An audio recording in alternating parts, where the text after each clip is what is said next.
Obviously, we've had After the After Party and the remix, but The 1,000 remixes, yeah. when can we expect to hear another single from the album? Another single probably in, I don't really know, but I'm putting a mixtape out at the end of the month, so that's like my new focus. But there'll be a single in like a month or something.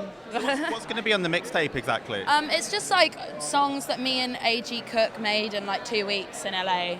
When I was like feeling really depressed. So it's like 10 whole new songs basically. I don't know why it's a mixtape, it's a mixtape so they can just like go out for free, but it's essentially like an album, like a whole new album. So it's like a bonus album between the albums? Yeah, just giving shit away basically, yeah.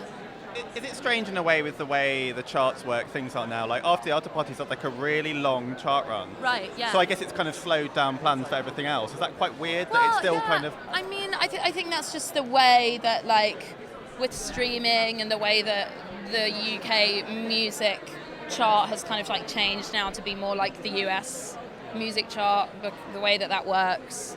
I guess that's why everything's a bit slower now.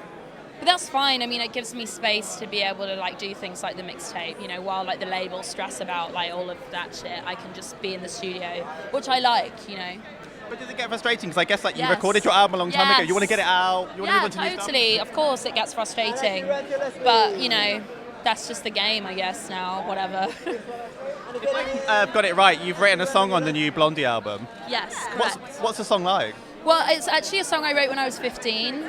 And they heard it, and I got like a random email from Chris Stein, and I was like, whoa, this is crazy. Chris Stein's emailing me. And then I interviewed them for my Beats show in New York, and we were speaking about their record, and they were telling me about the song. I actually haven't heard their final version of it yet, but of course I'm super excited. It's like Blondie, that's huge. Is that going to be quite a head fuck when you hear it for the first time? Yeah, totally. Because I remember playing that song when I was like 15 years old, So I think there's like footage of me on YouTube doing it.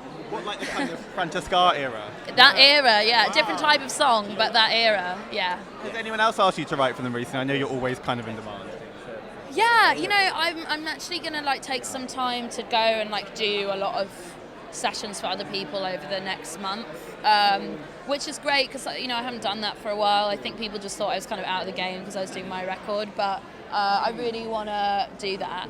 That guy just got like the worst photo of me ever. I was like anyway, yeah, so I can't really say who because as always, like I say who and then like the song never comes out and then it's really awkward. Well, but maybe yeah, someone else gets it later down the line. You never quite know. Yes, you never know how it's going to work. It's quite interesting recently because Ed Sheeran said that Cold Water, the Major Lazer song, like he heard that on the radio and kind of forgotten that he'd had. He wrote that. Yeah. He'd forgotten he'd played a part in writing it because he'd written a little bit ages ago. And the way tracks bob around now, it's so weird. Like, yeah, totally. Well, yeah, like I didn't realise I have like a Craig David cut, which is weird. Like me and Diplo were writing something like I think it was like 2 years ago in the studio, and then he messaged me the other day and was like, "Yeah, Craig David's doing that song." I was like, "Okay, cool."